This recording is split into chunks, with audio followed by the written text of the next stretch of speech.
അങ്ങനെ ആ തുരങ്കപാത കോഴിക്കോട് വയനാട് ജില്ലകളെ ബന്ധിപ്പിക്കുന്ന കേരളത്തിന്റെ സ്വപ്ന പദ്ധതിയായ ഇരട്ട തുരങ്കപാതയുടെ നിർമ്മാണോദ്ഘാടനം മുഖ്യമന്ത്രി അല്പസമയത്തിനകം നിർവഹിക്കാൻ പോവുകയാണ്. ചുരമില്ലാ പാതയെന്ന വയനാട്ടുകാരുടെ പതിറ്റാണ്ടുകളായുള്ള ആവശ്യമാണ് ആനക്കാംപൊയിൽ കള്ളാടി മേപ്പാടി തുരങ്കപാതയുടെ നിർമ്മാണത്തോടെ സഫലമാകുന്നത്. ആനക്കാംപൊയിൽ സെന്റ് മേരീസ് സ്കൂൾ ഗ്രൗണ്ടിലാണ് പരിപാടി. ഇപ്പോൾ ഞങ്ങളുടെ AR/VR XR ടീം തയ്യാറാക്കിയ തുരങ്കപാതയുടെ ഒരു ദൃശ്യാവിഷ്കാരത്തിലാണ് ഞാൻ പ്രേക്ഷകരുടെ മുന്നിലേക്ക് വന്നിരിക്കുന്നത്. ഇതുപോലെ നീണ്ടു നിവർന്നു കിടക്കുന്ന ഒരു തുരങ്കപാത യാഥാർത്ഥ്യമാകുന്നതിലേക്കുള്ള ആദ്യ പടിയാണ് നമ്മൾ ഇന്ന് കാണാൻ പോകുന്നത്. സിനോജ് തോമസ് നമുക്കൊപ്പം. Sinoj Thomas, good evening. സന്തോഷകരമായ ഒരു ദിവസമാണ്. വയനാടുകാർക്കും കോഴിക്കോട്ടുകാർക്കും പ്രത്യേകിച്ച് സന്തോഷം അല്പം കൂടും. കാരണം ഏറ്റവും കൂടുതൽ അവർ ബുദ്ധിമുട്ടിയിട്ടുള്ള ഒരു കാര്യത്തിനാണ്, ഒരു പരിഹാരത്തിലേക്ക് നമ്മൾ നടന്നു കയറാൻ പോകുന്നത്. എപ്പോഴാണ് പരിപാടി? എത്രത്തോളം ഉത്സാഹത്തോടെയാണ് ആളുകൾ ഈ പരിപാടിക്കായി കാത്തിരിക്കുന്നത് കുരുക്കഴിയാനായി? സുജാവർവേ, ഗുഡ് ഈവനിങ്. അതായത് ഇവിടുത്തെ ജനങ്ങളുടെ സന്തോഷം കാണണമെങ്കിൽ ഈ സദസ്സ് നോക്കിയാൽ മതി. നോക്കിക്കേ, ആയിരക്കണക്കിന് ആളുകളാണ് ഈ ആനക്കാമ്പയിലുള്ള സെന്റ് മേരീസ് UP സ്കൂൾ ഗ്രൗണ്ടിൽ എത്തിച്ചേർന്നിരിക്കുന്നത്. പ്രതികൂല കാലാവസ്ഥയാണ്, ഇടവിട്ട് കനത്ത മഴ പെയ്യുന്നുണ്ട്. അതിനൊക്കെ തന്നെ അവഗണിച്ചുകൊണ്ടാണ് ഇത്രയധികം ആളുകൾ ഇവിടെ എത്തിയിരിക്കുന്നത്. കോഴിക്കോട് ജില്ലയിൽ നിന്ന് മാത്രമല്ല, വയനാട്ടിൽ നിന്ന് വരെ ചുരമിറങ്ങിയ ആളുകൾ താമരശ്ശേരി ചുരം വഴി ഇവിടേക്ക് എത്തിയിട്ടുണ്ട്. അതായത് ഒരു 4-5 വർഷത്തിന് ഉള്ളിൽ തന്നെ ഇവിടുത്തെ ജനങ്ങൾക്ക് ഈ ഇരട്ട തുരങ്കപാത വഴി വയനാട്ടിലേക്ക് സഞ്ചരിക്കാൻ കഴിയുമെന്നൊരു പ്രതീക്ഷയോടുകൂടിയാണ് ഈ ജനങ്ങളൊക്കെ തന്നെ എത്തിയിരിക്കുന്നത്.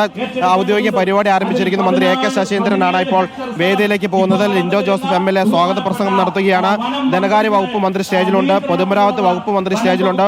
ഒപ്പം തന്നെ വയനാട് ജില്ലയിലെയും കോഴിക്കോട് ജില്ലയിലെയും MLA ഉൾപ്പെടെയുള്ള ജനപ്രതിനിധികളെ കൊണ്ട് ഈ വേദി നിറഞ്ഞിരിക്കുകയാണ്. എല്ലാവരും വലിയ ആകാംക്ഷയിലാണ്. കുട്ടികൾ ഉൾപ്പെടെ, പ്രായമാരുൾപ്പെടെ ഈ ആൾക്കൂട്ടത്തിലുണ്ട്. ഒരു ആയിരക്കണക്കിന് ആളുകളുണ്ട്. എനിക്ക് ഉറപ്പായും പറയാൻ കഴിയും, ഇവിടെ എത്തിയിരിക്കുന്ന ഒരു 99% ആളുകളും ഒരു തവണയെങ്കിലും താമരശ്ശേരി ചുരത്തിൽ കുടുങ്ങിയിട്ടുണ്ടാവും. കാരണം ഗതാഗത കുരുക്കിലാക്കപ്പെട്ട് കുടുങ്ങിയ ആളുകളായിരിക്കും ഏറ്റവും കൂടുതൽ ഇവിടെ വന്നിരിക്കുന്നത്. അതുകൊണ്ട് തന്നെ തുരങ്കപാത, ചുരമില്ലാത്ത, ഗതാഗത കുരുക്കില്ലാത്ത ഒരു സുഖകരമായ യാത്ര വയനാട്ടിലേക്ക് ആളുകൾ ആഗ്രഹിക്കാൻ തുടങ്ങിയിട്ട് പതിറ്റാണ്ടുകളായി പലതരത്തിലുള്ള ബദൽ പാതകളെ കുറിച്ച് ചർച്ച ചെയ്തു.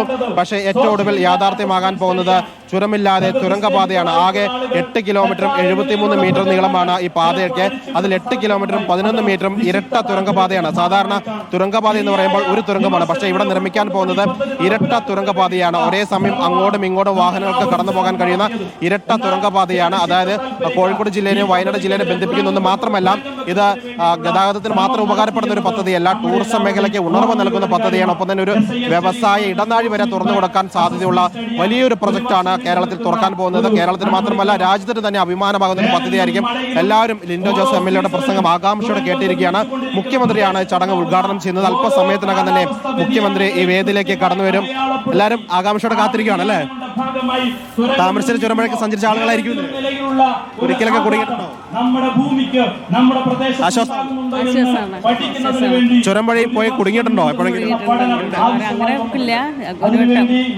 അങ്ങനെ കേട്ടിട്ടുണ്ട്. ഒരുപാട് ആൾക്കാർ പ്രയാസപ്പെടുന്നൊക്കെ കേട്ടിട്ടുണ്ട്. അപ്പൊ എല്ലാവർക്കും ഒരു ആശ്വാസം ആവട്ടെ എന്ന് ആഗ്രഹിക്കുന്നത് കേട്ടപ്പോൾ ഭയങ്കര സന്തോഷമായി.